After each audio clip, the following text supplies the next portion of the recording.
You are listening to the So Now What podcast with Lana Manikowski, episode number 169.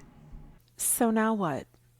These three words raced through my mind time and time again during my journey through fertility treatments. I tried desperately to have a child, but never was able. I yearned for a community to join that could understand my struggles. I couldn't find one, so I created one with the So Now What podcast. I love that you found us.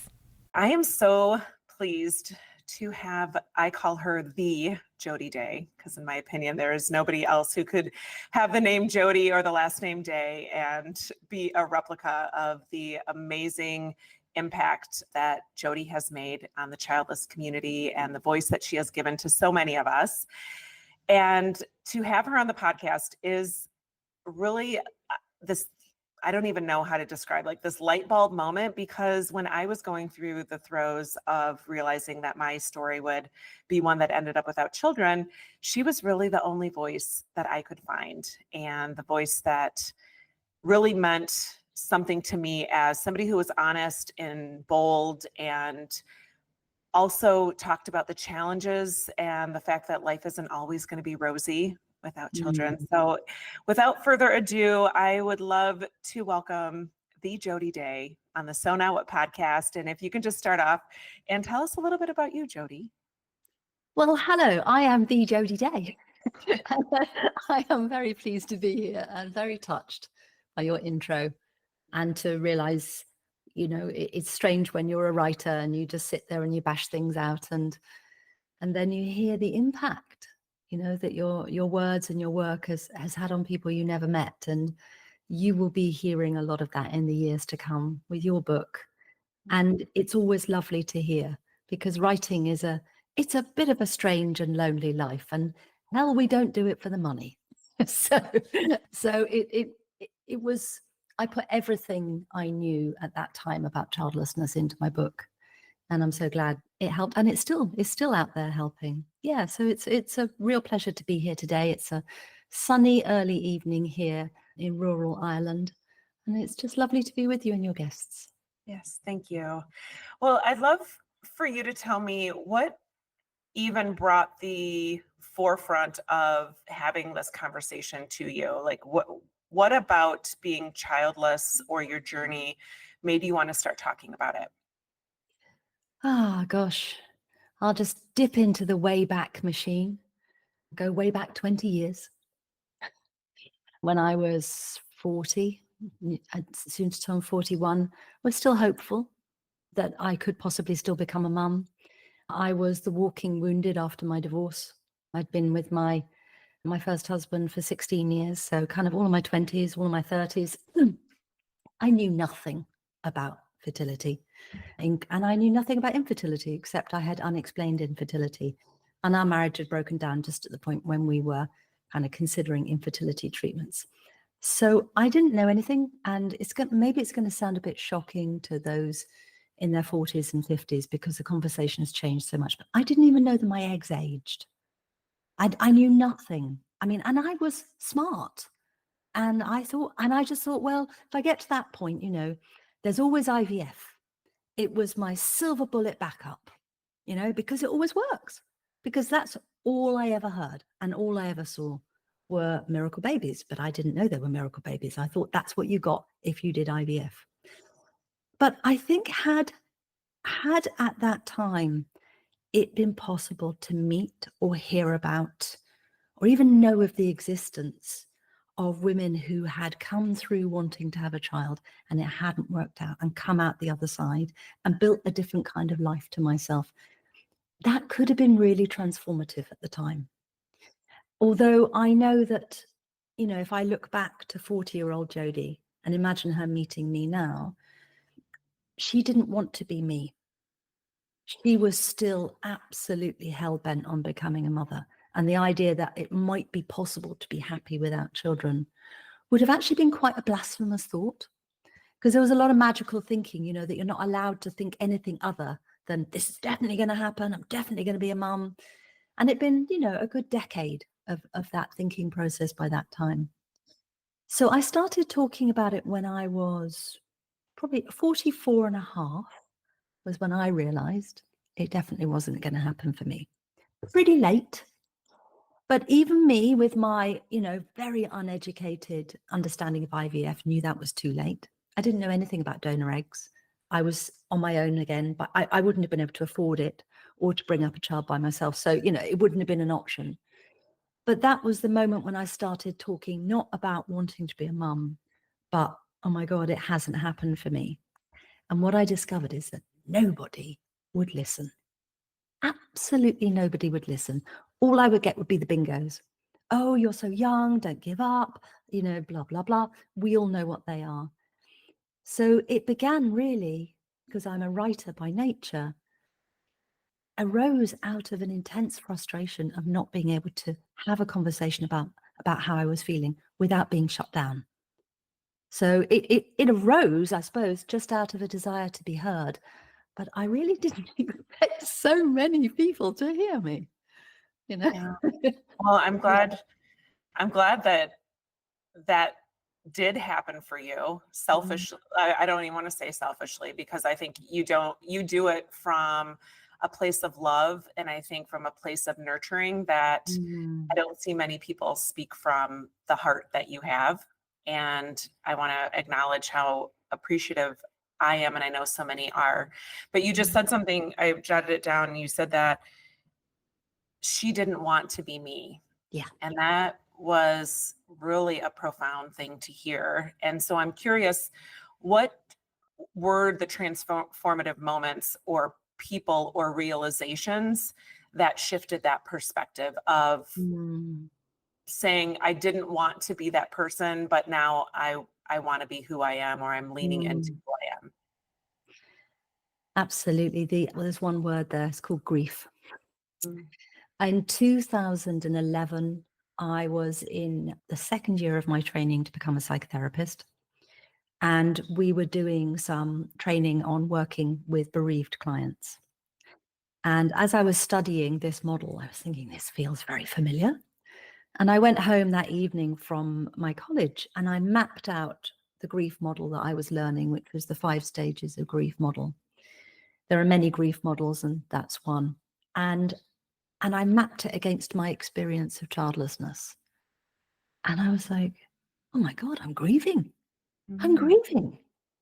And that was the first moment I realized that. And a lot of people now have heard that childlessness is a form of grief. And I'm thrilled to say that a lot of that has come from my work and from being, as a lot of people call me, that grief lady.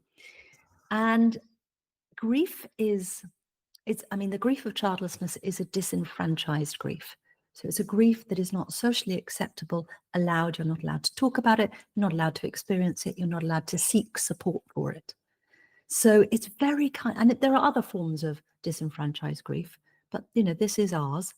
And so it was hidden, and it's hidden within the therapeutic profession and as well. So I was in therapy and no one had suggested to me, that the life-wrecking distress that I was dealing with was grief. In that moment, I realized 2 really important things. Number one, I wasn't going crazy, because as anyone who is listening, who has grieved their childlessness, is grieving, or has experienced another form of grief, and if you haven't, I'm afraid you will, because grief comes to all of us in our life. It's part of being human. The internal cognitive lived reality of intense grief is pretty crazy. Your normal cognitive processes are they're kind of very different to how they normally are. And, things that used to bring you joy don't. You're angry at the weirdest things. You feel like your personality is changing. And I just thought, is this my new personality? And I was going through the menopause, perimenopause as well. I thought, is this it? Am I just going to be this grumpy person, who kind of hates the world and hates myself for the rest of my life? No, I was grieving. So the second thing I realized is one day I'm going to be on the other side of this. Grief is a process. I have no idea how I get to the other side, but this too shall pass. And that gave me a little bit of hope, that I felt I was stuck in this internal, infernal present moment, where all it was about right now and how terrible I felt, and the past and every mistake I'd made that brought me to this moment. I had no sense of any kind of future other than a terrible one. So to know that I wasn't always going to feel this way was probably really transformational for me. And then I became a grief junkie. And it was before social media, apart from Facebook, but it was before Instagram, Pinterest, all these things. So I used to find quotes about grief in books, in literature, and I used to write them on little cards, and I had them all around the mirror above my fire, stuck onto the wall with blue tack. So very early sort of homegrown form of, Instagram or something. And they brought me a lot of comfort. Because when I realized that grief is one of the deepest human emotions, and that right from ancient Rome and older, people have been writing about it, people have been experiencing it, I felt connected to life again. Because my grief made me feel that the world had kind of thrown me out. Didn't feel I belonged anywhere, but I belonged with the grievers. And that was really, really important for me. That's beautiful. Yeah, I so relate to the grief part, because I think for me, I didn't know that I was grieving because I never had a positive pregnancy test. I never had a pregnancy loss. I never lost something other than this dream, but this dream was so vivid in my brain, and I had a hard time justifying the word grief with my experience. And there was like this relief to hear that I could actually grieve something that was only this part of my vision for my future that had then gone away. So tell me a little bit about the grieving, as far as like getting people to recognize disenfranchised grief, and how the changes, or are there changes that you have seen in people seeing childlessness or pregnancy loss, miscarriage, depending on how you want to reference it. But how have you seen a change or a shift of acknowledgement in that portion of disenfranchised grief? I wish I could say I'd seen a lot, but what I have seen is within the childless community, it is definitely now understood. And that absolutely wasn't there, because like you said, the kind of, well, how can you grieve something you've never had? That is one of the bingos we will hear if we try to talk about our grief to people who don't understand childlessness.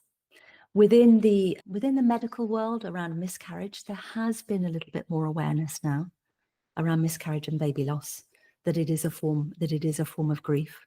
There have been a few changes in the law in the UK to allow for kind of, something like 3 days leave or something, for a miscarriage, like big deal. I'm sorry, life altering. So, but I would say that still the idea that you can grieve something you've never had, that someone perhaps who is single and childless and has never had the chance to try for a pregnancy could be grieving childlessness. I'd say that's a leap that people still struggle to make, and that is the disenfranchised nature of the grief. But I'm really pleased to see that, within the childless community and the childless therapeutic community, that is well understood. For example, on my website, Gateway Women, I have a list of now more than 75 practitioners. You're one of them. Coaches and therapists and counselors from all over the world, all of whom are non-mothers themselves, all of whom are, out there working with clients who understand childlessness. Because actually, even within the therapeutic profession, much as within the medical profession, it is still a very pronatalist model. Most of the, most people, most women are mothers, most therapists are mothers, so it's still misunderstood. There is a lot of work to do, but there is some great stuff happening. The tide is definitely turning, but not at the speed I would have hoped for or imagined 15, 20 years ago. And I'd love if you can maybe give me your opinion, I guess I would say, because I'm not a trained therapist. I'm a life coach, which is much different than the training that you get. Tell me, I often have people say, I saw a therapist, but they didn't experience what I experienced. They didn't know what it was like to be childless. They Yeah, had the picture of their 4 kids on the for back sure. wall behind them. And I understand you don't have to always have experienced everything with a client. When you're a therapist, I mean, you've been trained to treat people and work with people through various Mm. different roadblocks. But what do you think it is about the childlessness space that women are searching for somebody who understands that connection and they seem to get more value out of working with somebody who's been on that same path? I think the identification is hugely important because we're not finding it anywhere in society. And then we go into the therapy room and we see all the little Wellington boots in the hallway and the pictures of children and family on the wall. And in a way, the fact that a therapist, it doesn't occur to a therapist that that might be difficult for someone to see is the problem. The fact that our loss is so invisible in society that it doesn't occur to them that anyone could have a problem with seeing pictures of their children or their family life. It's that sense that our loss is not just invisible, it is invisibled. It is no one wants to see it. I often say that childlessness has a whiff of death about it. You know, there's something so deeply taboo and troubling about it because there is, on a deep psychological level, childlessness is the death of the species. And on a deep unconscious level, people are very troubled by us, even if they don't understand what it is about us that troubles them. And, you know, having children is an investment and an affirmation in life. And not having children, whether it's by choice or not by choice, it wakes up an unconscious field in the human psyche around death. And we are absolutely rubbish.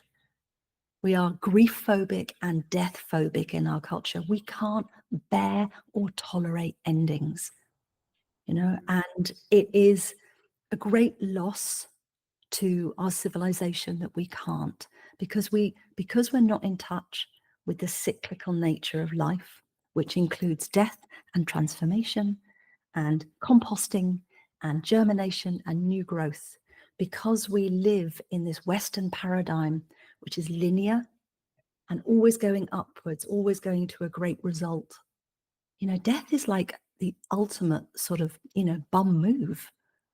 And actually death is it's the end of that part of the cycle. So there are some very, very deep, troubling things. And when you find a therapist who can sit in what Rebecca Solnit calls the death field, and grief is the death field, because grief is the emotion that arises when something has irrevocably been lost. And as you've discovered and I've discovered, that doesn't have to be a physical, tangible object. Everything in the universe is made of energy. The children that live in our hearts and that lived in our hearts when we were longing to conceive them were energy. They existed and they exist, and we grieved them and we hold them in our hearts forever. They are real. But when we have someone who can sit with us in that, there is the power for incredible transformation within grief. It is the engine of creativity and change. I think one of the reasons our culture is so stuck is because it's fascinated by change and repulsed by grief. But you cannot change without letting go of what is in order to become the new thing. You can't actually have both at the same time. And the emotion that allows us to let go of anything in order to embrace the new thing is grief. We always think of grief as something to do with bereavement. Grief is to do with loss, change, transformation, creativity, and the cycles of life. I would not be the person I am today without my grief, and my grief is my partner in life. You know, I keep changing, I keep transforming, I keep grieving. It's not an event, it's a skill. Mm. Gosh, that's beautiful. Not an event, but it's a skill. Mm. Yeah, and I would find myself probably only up until a couple years ago feeling very uncomfortable with the fact that I was grieving because I felt like it was a bad thing to do. Like you're a taught. character defect or something. Yeah, and Mhm. it's like we get really caught up on classifying emotions and processes around the grief as like bad things to do, that you shouldn't be sad, you shouldn't be grieving, crying is weakness, like all these things that we have been taught that pinch us off from allowing those emotions to flow through us, like you said, to create that transformation. And I Mm. think for a long time, I sat in this place of judgment for myself that I couldn't deal with this with a more stoic face or a more Mhm. power over myself. And that caused a lot of the shame that I think I carried, Ah. because I was like, I shouldn't still be feeling emotion when I see a mother baby interaction, or I see a family on vacation and swimming in the ocean together. And I think, oh, they're making their memories together. And how could I still see those things and feel them and want them, but also be progressed as much as I am in this pathway? And when I acknowledge though that I can look at somebody having something that I don't have, or something that I Mhm. once felt so connected to Mhm. wanting to have, and look at them not in a jealous way, but as an acknowledging way that our lives are just different. Mhm. And I think I'm sharing this just to say that the progress that I have made by acknowledging that grief is not a bad thing. It's Mhm. something that will always probably come up at some point in my life around childlessness, or having a life that I thought I once was going to have, and being able to not judge myself for it, because I felt like I was just raised to think that people who are weak Mhm. grieve. Well, grief is a form of love, and do we judge ourselves for loving? No. We grieve that which we have loved, Mm, you know? And so, yeah, it's always gonna be with us, and it's a both and. You know, we can, I saw in my mind's eye that picture, you were painting of the family on the beach.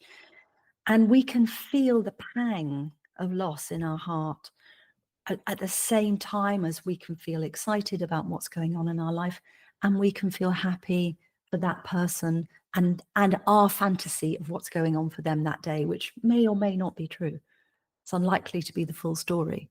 The mum might actually be having a really bad day and faking it. We just don't know. We project this happy family fantasy onto other families because that's part of the grieving process. Actually taking those fantasies back and recognizing that, family life is just a complex human experience, just as childlessness is actually part of the healing. So it's just a different life to the one I'm having. Not better, not worse, just different. But grief, it stays with us as a skill.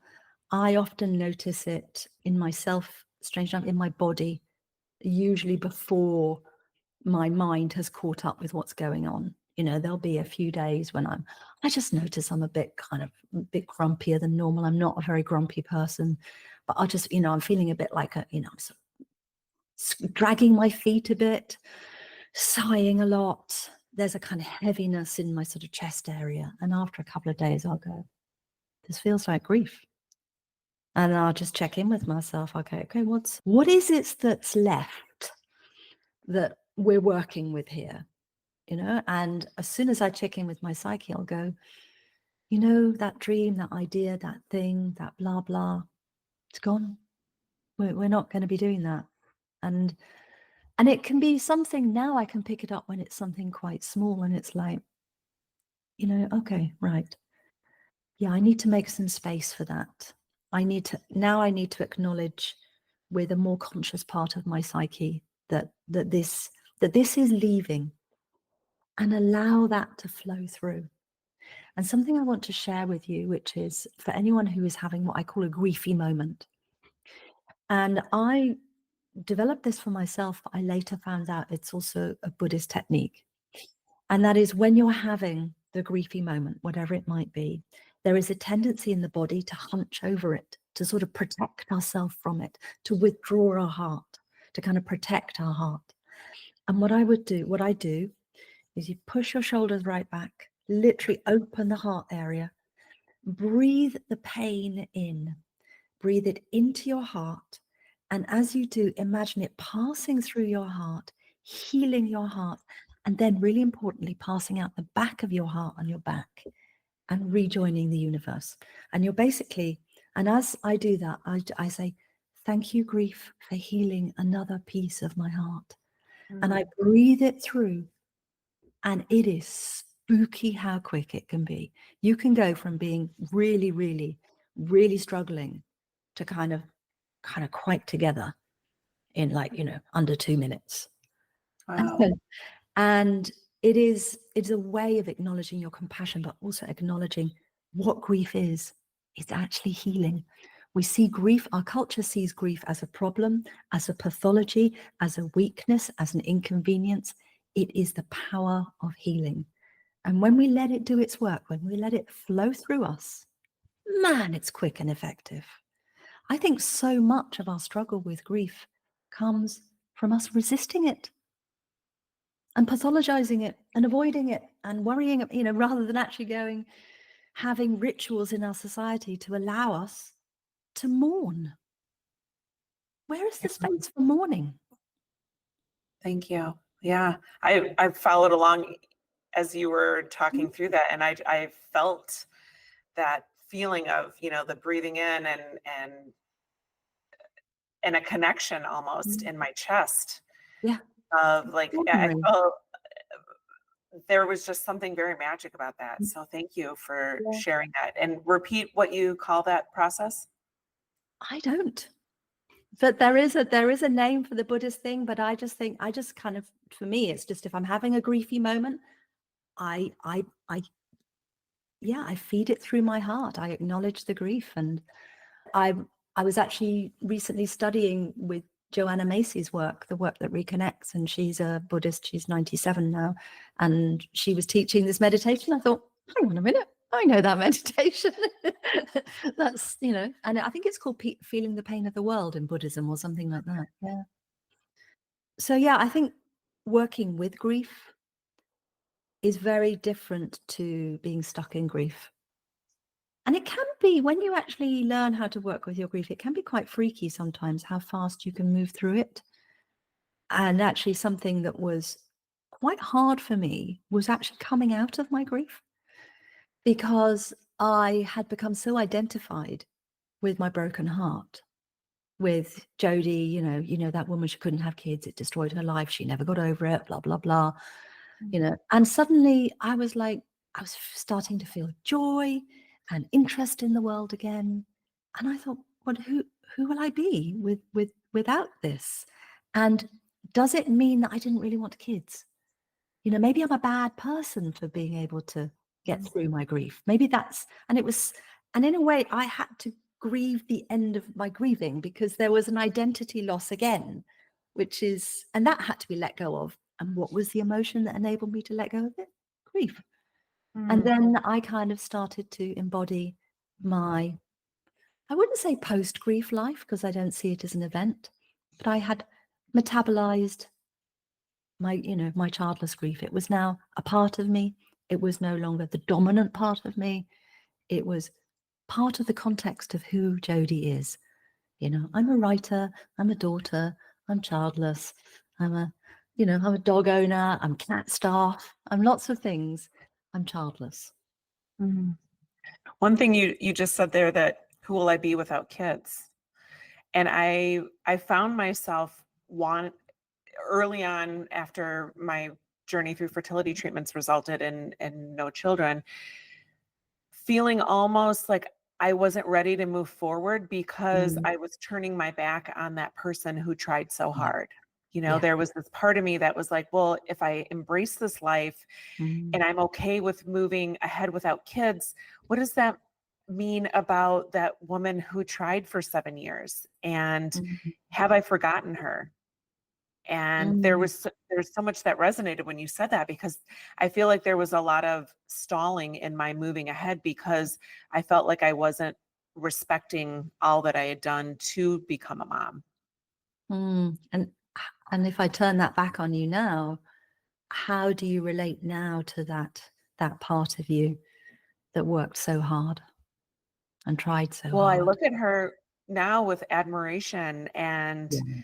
this love for her that she tried Mm, something that would be, but she did it anyway and she worked through mm, it anyway. And I look at her with such admiration and say, that's, you didn't know more was available to you.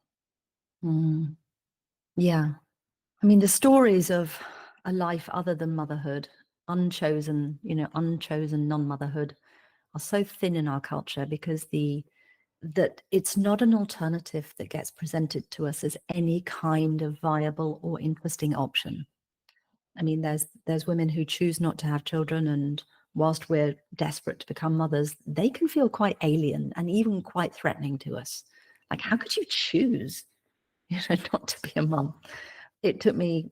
It wasn't till I was out of my grief I started to kind of felt really able to relate to child-free women. But whilst I was in my grief, I found them very puzzling and slightly threatening.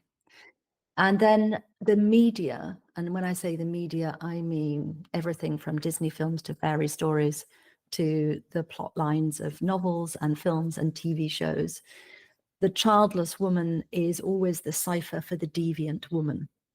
Mm, She's the one whose outcome is terrible. She's the evil woman, she's the psychopath, or she's just the unpleasant character. So unconsciously, and we go right back to the Disney fairy stories we probably saw as a child. If there is an evil or dangerous woman in a Disney fairy tale, she is childless. Because the mother archetype is held up as this kind of almost magical, fairy, wonderful, angelic archetype, and the childless woman represents the shadow of womanhood. She's over-sexual, she's psychopathic, she's Cruella de Vil. She mm. turns puppies into coats. Kind of. So she's, by the way, she's a single childless woman, Cruella de Vil, a single childless, successful career woman. Well, we got to God cut her, forbid. God forbid, we got to cut her down to size. And so unconsciously, we don't have any narratives in our culture for what a happy, meaningful life without children might look like. So we're scared of it. Mm, so scared. And people often will tell me, gosh, you're so brave for telling your story. And I don't think we need to feel brave to acknowledge the realistic life that we're leading. Mm, So personally, I kind of want to tell them, to F off and don't tell, like, you're so brave. Like, well, why are you more brave or less brave than me for living your reality and living your truth? So that's just a little side tangent there. But I think it's very because, important side tangent, though, because yeah, they are responding to the pronatalist and sexist culture that says that our identity is kind of deviant. So we're yeah. brave for talking about our deviant identity, you And know? I'll correct them and say, oh, I'm not brave. This is my reality. Mm, And I feel so much more settled into my shoes and into my life when I can say things that represent me and not worry whether somebody else is offended by them, because I tiptoed so much of my life around not wanting to make someone else uncomfortable when they ask, oh, do you have kids? And then you're like, oh, well, how do I respond so that they don't feel mm. uncomfortable? Like, I don't care if they feel uncomfortable. So I just wanted to add that little side Well, note. I'll let you into something I've discovered, and I've spoken to a lot of other older childless women as well. And it's not that age is necessarily a predictor of how accepting we are about our childlessness, because obviously it depends when you're able to do your grieving. But if you have kind of come through your grieving journey and you've been out the other side for a while, and perhaps you're a bit older, and is it people stop asking you if you've got kids, which is really terrible. Because just when you're completely fine with it and they can throw anything at you at all, it's as if you just give off a different vibe and no one asks anymore. Although, I moved to a new country, a few years ago, and I've been in a new partnership for 8 years now. So there were some questions at the beginning, but to me, it's now a really, really factual question. It's not loaded in any way, Mhm. and it's do you like cheese? Yeah, I love cheese. Do you have children? No. It's not a super loaded question for me anymore, and it always tells me more about them because it means they do. Yeah. Because no one without children asks that question. So, so it's a great opportunity to go, no, I'm guessing you do. You know, how many kids do you have? Blah, blah, blah. Are they here today? And or whatever, or to go off on a completely different tangent, whatever it might be. Yeah. Well, you talked a little bit about aging, and by the time this Mm. episode airs, I'll be 51. Yeah. And I'd love for you to talk to me a little bit about what inspired you to create Gateway Women, and how would listeners know if they're ready to be part of that, or how do you welcome someone into Great Gateway Women? Well, Gateway Women is for everyone, whatever your age. And I mean, it's really for women who are permanently, involuntarily childless. Mhm. So I do have women and men and parents and all kinds of people who read my blogs and come to my webinars and things like that. But the kind of the core of the community is the community, the online community, which is now hosted by Katie Seppi as the Childless Collective. So I hosted it for 10 years as the Gateway Women online community, and now it's the Childless Collective, which has freed me up for the next layer of the work, which is I have a project called Gateway Elder Women. And Gateway Elder Women is, I mean, within the community, we have a subgroup for it, and that is 50 plus. But I do sense that something really starts to shift around 55. And certainly for me, I could really feel the sand starting to move underneath my feet around the age of 54, in terms of this sense of it's almost like a physical sense of my orientation, my direction changing. I was no longer looking back at my kind of middle-aged life. I was looking forwards towards old age and death. And I knew that I had more years behind me than ahead of me. I knew that many of the things that brought me interest and joy and stuff like that, which were part of my middle-aged life, were starting to lose their energy. They were starting to, almost the color was starting to drain out of them. And actually, it was really hard, because having kind of been through the transformation of kind of childlessness in my 40s, I kind of thought I had life nailed. I found my meaning, I found my purpose, I found my identity. I thought, okay, I've got my, those bloody ducks, I finally got them in a row. And then they started dissolving. And I was like, I can't believe this. I didn't want to go through another transformation, but I did. And part of that was letting go of the online community, passing the stewardship of it to Katie Seppi, because, and it's like I said before, I couldn't hold on to what was and transform and have what was to come. There was a process whereby I had to go, I can't do both. There's just not enough energy to go around. And for me to focus on, what does it mean to enter elderhood without motherhood? Where are my role models? Where are the books? Where are the writings? Where are the conversations? And I looked, and what did I find?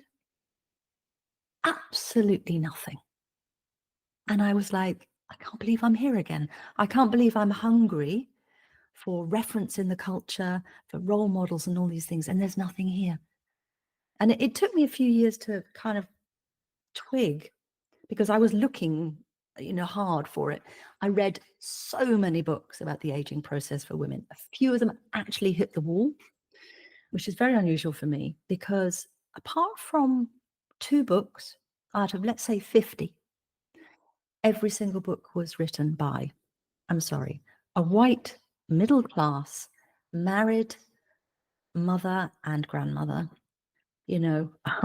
with property and privilege and the privileged perspective of being a mother and grandmother, or hoping to be a grandmother.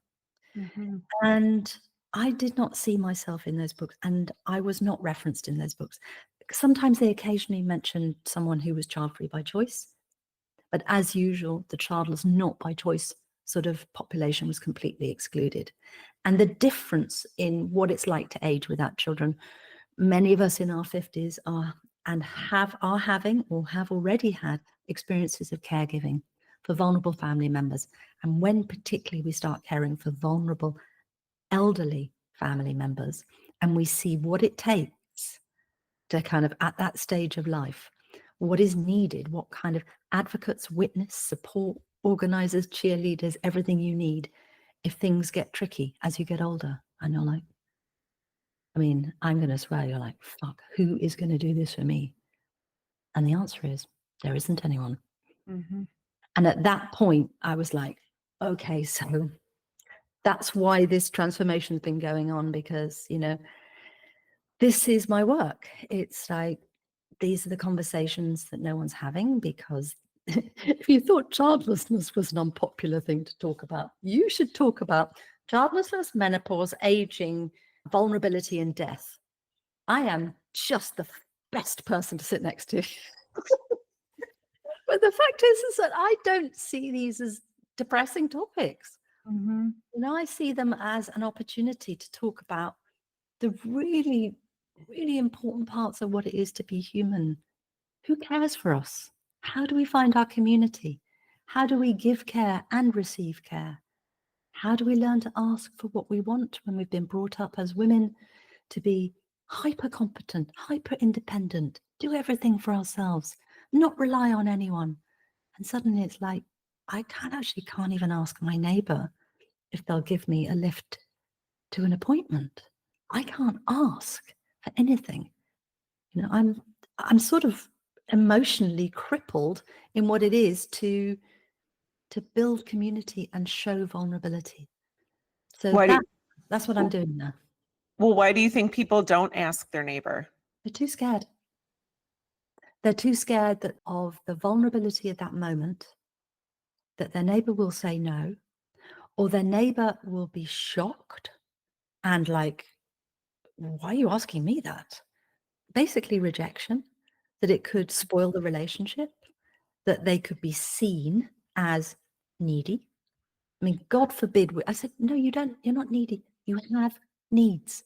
You're human. You have needs. Mm-hmm. Just like grief has been pathologized, it's like the idea, you know, that needs have been pathologized. It's like, well, can't you pay someone to do that? Because also our hyper-capitalist culture has outsourced all of the things we used to do for each other to a service that we pay for, which means maybe we get the need met, but the need doesn't come with any relationship building experiences or skills. And actually, we're actually really deficient in community building skills. Everyone says to me, I want community. I'm like, yeah, everyone wants it. I said, community is built by doing inconvenient things for inconvenient people at inconvenient times and asking people to do inconvenient things for you at inconvenient times. And they look out there, I see the whites of their eyes, and I went, yeah, scary. Mm-hmm. You know, Mm-hmm. there isn't an app for this. And there's a great expression, because I'm working on building an Alterkin network, which is what I call it. It stands for Alternative Kinship Network, in my local rural Irish community. If I was still living in London, I think I could have had this thing up and running, you know, already. But here, the relationships are delicate, human, local, and building this network, I've realized there's a great phrase from Adrienne Murray Brown's work, is I have to move at the speed of trust. There is no shortcuts to this. It's going to take years to kind of bring a group of strangers, some are neighbors, some are strangers, together and invite them into intimacy with each other for the purpose of being there for each other in moments of vulnerability as we age. I mean, it is deeply countercultural. But yet, families and communities do it all the time. But people without children don't have access to those networks.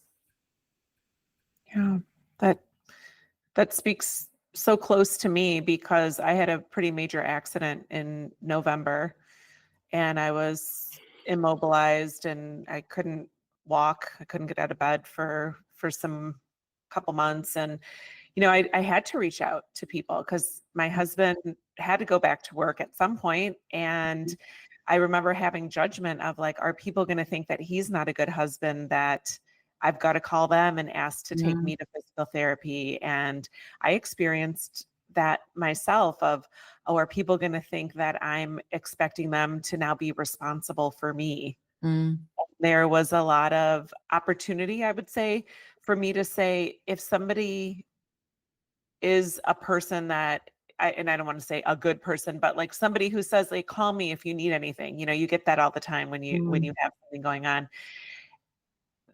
Some people might say it just to say it. We mhm, have those people who are mm, like, "Oh, I'm praying for you." And you're like, "No, you aren't."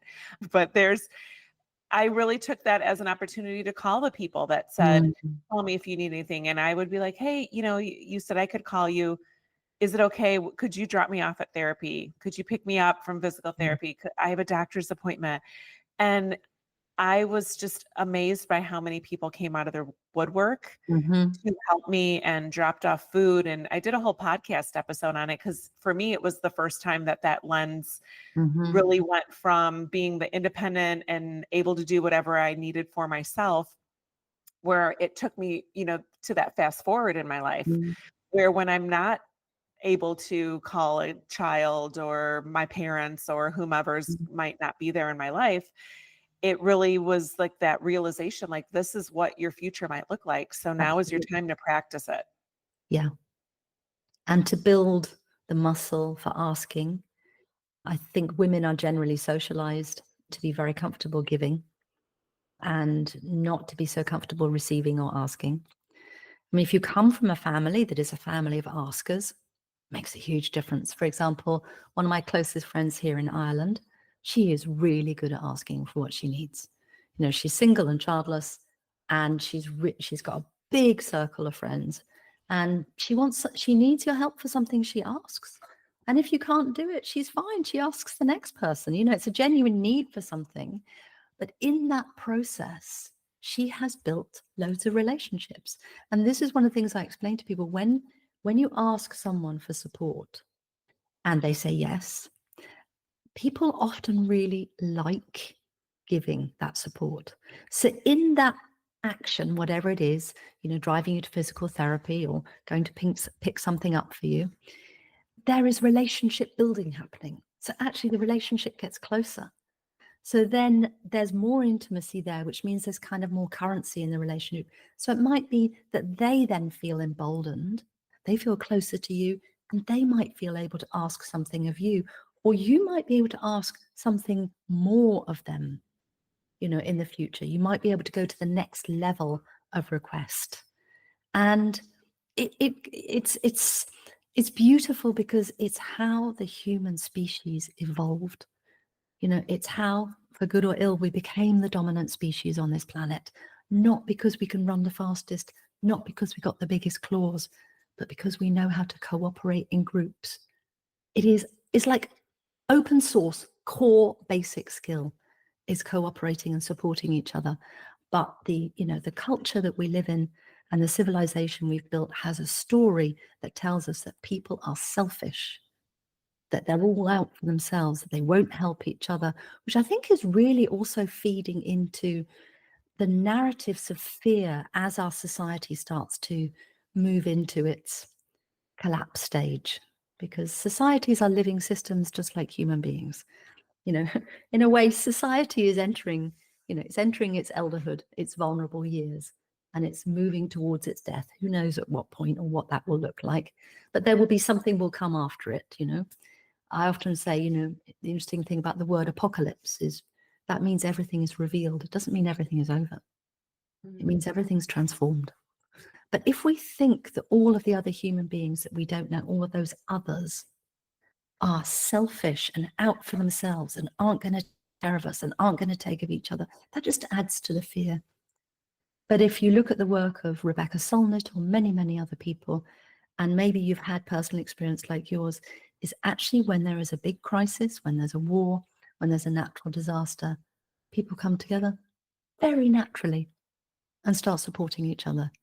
That is what it is to be human. And I think that's what I hold on to as I very gradually build my local Altar King Mhm. community, bringing in people who are in their 40s, people who are in their 70s, people without children by choice, not by choice, and going, if we're going to be there for each other in the crunchy moments, we've kind of got to build some social capital. We've got to get to know each other. We've got to know our way around each other's houses, know where the dog food's kept. You know, we've got to become embedded in each other's lives in the way that family are, but we're not family. It's a really, really interesting project. And people are really interested. Actually, the process of moving towards that trust and intimacy, it's a really, really subtle dance. And I'm feeling it in myself as well. You know, that reluctance to take that risk, to build those relationships, because I live in a very rural area. If they go wrong, you know, it's not like a city. They're right here. But In your face. that is kind of the whole point of it as well, is that they're right here. Yeah. You know, when you Yeah. fall over in your house and you're 80, you know, you need someone who's just a few minutes away down the road. Mhm.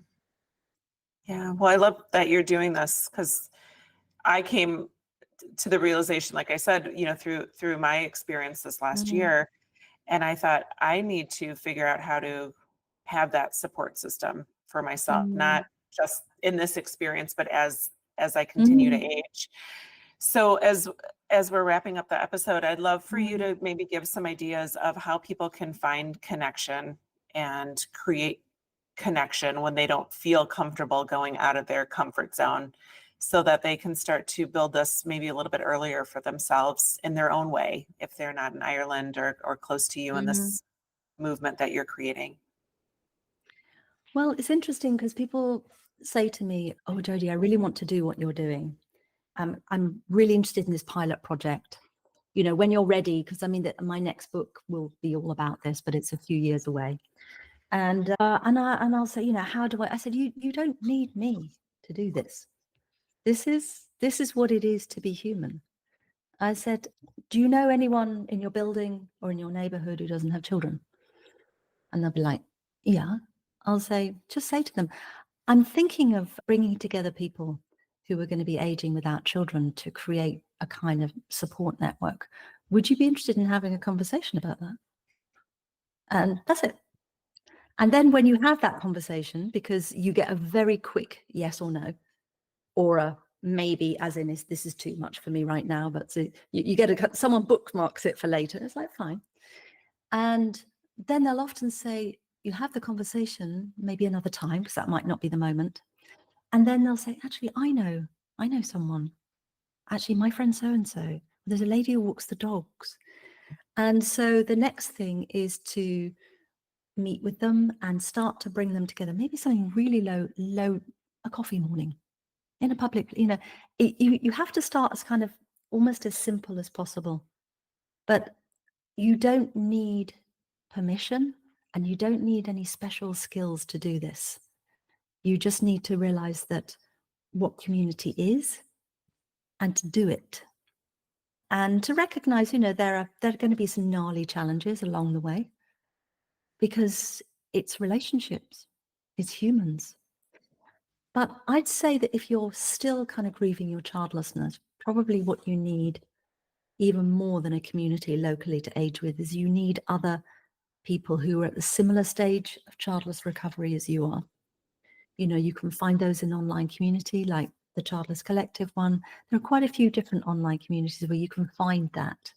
And from those, you can then, like in the Childless Collective, they also have gatherings. So around the world, you can actually meet with members in your local area. Meeting other childless women saved my life. You know, having my experience reflected back in their eyes, being able to have a place to go where I could just say, you'll never believe what such and such just said. And they'll go, oh my God, they didn't, you know, and not just like going, well, don't you think you might have overreacted there, or this, that, the other, just kind of double face palm, you are kidding me, you know, totally getting and validating my outrage, my hurt, being misunderstood, and all of these things. That really, really matters. So if reaching out to local, you know, community members feels too much for now, totally understand it. I could not have done it 20 years ago. So first of all, you know, put your own oxygen mask on. Yeah. Get the healing and support and cherishing that you need before you have any big ideas, because Mhm. you deserve to be loved and cared for. Yeah, that's beautiful. Before we end, tell people a little bit about your book. I know it was monumental for me, but like if they haven't heard about it, tell them why it's so Oh, special and why you wrote it. oh, thank you. So my book is called Living the Life Unexpected. It's in its third edition, which is amazing. So I wrote the first edition, 2013 it came out. So the most recent edition came out in 2020, and it has got everything in that I knew at the time about how to heal from childlessness, as well as case studies from people that I've met all over the world. It's a combination of memoir, self-help, social history. It has a kind of a plan for you to work through, lots of exercises, which are completely optional. You have permission from the author to skip them, particularly the first. A lot of people read the book through the first time and go back and do the exercises. And yeah, I mean, a lot of therapists, childless therapists, use that book with their clients. It's kind of, I mean, the British Medical Journal, which is, the most important sort of medical journal in the UK, said it is the book to recommend, to patients. So I did good with that book. I think I Heck was yeah, inspired. girl. I love I it. was I love it. inspired. And I Yeah. want to plug it because it really is. If someone hasn't read it yet, it Mm. is timeless, I think. Really. I know this is your third edition, but the content of it, I don't think ever goes dry. And Also, a lot of people have told me they weren't expecting it to be funny. yeah. And because I've got quite a wry sense of humor, and I didn't realize that people weren't expecting that. Yeah. Yeah. So, but it's so beautiful to talk to you. And I feel fortunate to have you be part of my life, not only on paper, but now on video, maybe one day in real life, as they Oh, I'm going say. to get you to Ireland, Lana. I'm going to get you Yeah. here. Yeah. Yes. But you have made such an impact for so many people. And I can't imagine where we would be if you hadn't stepped forward and started to speak your truth and speak from a place of empowerment and ownership, and really changed the opportunity for so many of us who followed behind you and want to create that change for others as well. Thank you. Well, my motto is we rise together. And Mm, it is an absolute privilege to see and support you in your rising and your amazing work. yeah. Thank you so much. Mm. Well, anything else before we stop for today? I think we put the world to rights there. I think I that'll love do. it. So much good stuff. All Yeah. right. Thank you. Hey, real quick, I just wanted to tell you about an awesome resource I created. If you have ever found yourself in conversations with people, or maybe people offering you suggestions about what you should do to become a mom, it's called The Top 27 Things People Say When You're Childless and How to Respond. You can get your copy free at lanamanikowski.com/things people say.